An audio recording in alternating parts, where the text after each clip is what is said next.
প্রিয় দর্শক, আজকে আমি আপনাদের সাথে খুব গুরুত্বপূর্ণ একটি ওষুধ নিয়ে কথা বলবো, যার নাম জিঙ্ক 20 ট্যাবলেট। এটি কোনো ব্যথার ওষুধ নয়, কোনো অ্যান্টিবায়োটিকও নয়। এটি হলো একটি অত্যন্ত প্রয়োজনীয় মিনারেল সাপ্লিমেন্ট, যা আমাদের শরীরের রোগ প্রতিরোধ ক্ষমতা বাড়াতে, শিশুদের ডায়রিয়া কমাতে, শরীরের স্বাভাবিক বৃদ্ধি ঠিক রাখতে এবং ক্ষত দ্রুত শুকাতে সাহায্য করে। জিঙ্ক এমন একটি উপাদান যা আমাদের শরীর নিজে থেকে তৈরি করতে পারে না, তাই খাবার ও ওষুধের মাধ্যমে নিতে হয়। এই জিঙ্ক ট্যাবলেট শিশু, কিশোর, প্রাপ্তবয়স্ক ও বৃদ্ধ সবাই খেতে পারে। বিশেষ করে যেসব শিশু ডায়রিয়ায় ভোগে তাদের ক্ষেত্রে WHO অনুযায়ী ওআরএসের সাথে জিঙ্ক খাওয়ানো খুবই জরুরি, কারণ এতে ডায়রিয়া দ্রুত কমে এবং ভবিষ্যতে ডায়রিয়া হওয়ার ঝুঁকি কমে যায়।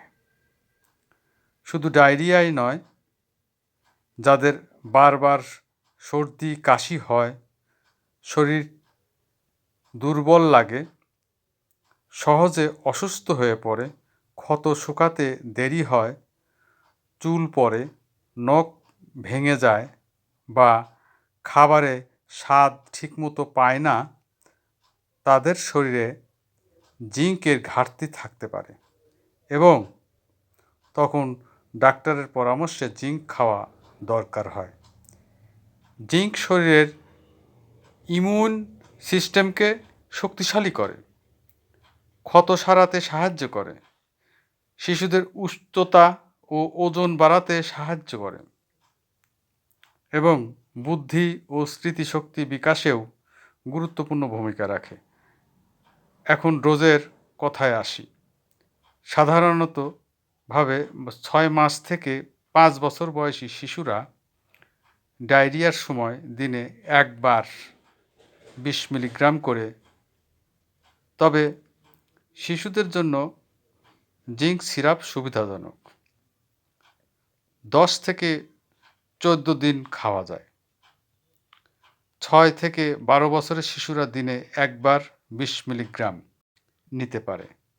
প্রাপ্তবয়স্ক ও বয়স্করা সাধারণত দিনে একবার 20 মিলিগ্রাম খাবারের পরে খায়। তবে দীর্ঘদিন খাওয়ার ক্ষেত্রে অবশ্যই সতর্ক থাকতে হবে।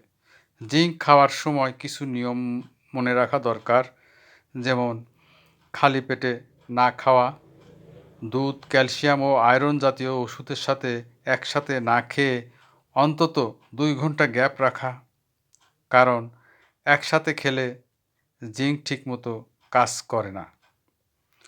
বেশি ডোজে বা দীর্ঘদিন খেলে বমি ভাব, পেট ব্যথা, শরীরের অন্য মিনারেলের ঘাটতি দেখা দিতে পারে। অনেকেই জানতে চান জিঙ্ক খাবার থেকে পাওয়া যায় কি না। হ্যাঁ, জিঙ্ক প্রাকৃতিকভাবে পাওয়া যায়, যেমন ডিম, দুধ, মাছ, মাংস, ডাল, বাদাম, ছোলা, কুমড়ার বিচি ও বিভিন্ন শাকসবজিতে এগুলো পাওয়া যায়। কিন্তু যাদের নিয়মিত এসব খাবার খাওয়া হয় না বা শরীরের চাহিদা বেশি, তাদের ক্ষেত্রে জিঙ্ক 20 ট্যাবলেট দরকার হয়। সবশেষে বলবো, জিঙ্ক 20 ট্যাবলেট ছোট একটি ওষুধ হলেও এর উপকারিতা অনেক বড়।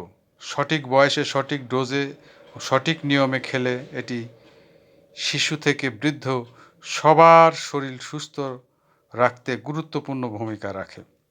তাই নিজে নিজে দীর্ঘদিন না খেয়ে প্রয়োজনে অবশ্যই ডাক্তারের পরামর্শ নিয়ে ব্যবহার করবেন। সবাইকে ধন্যবাদ।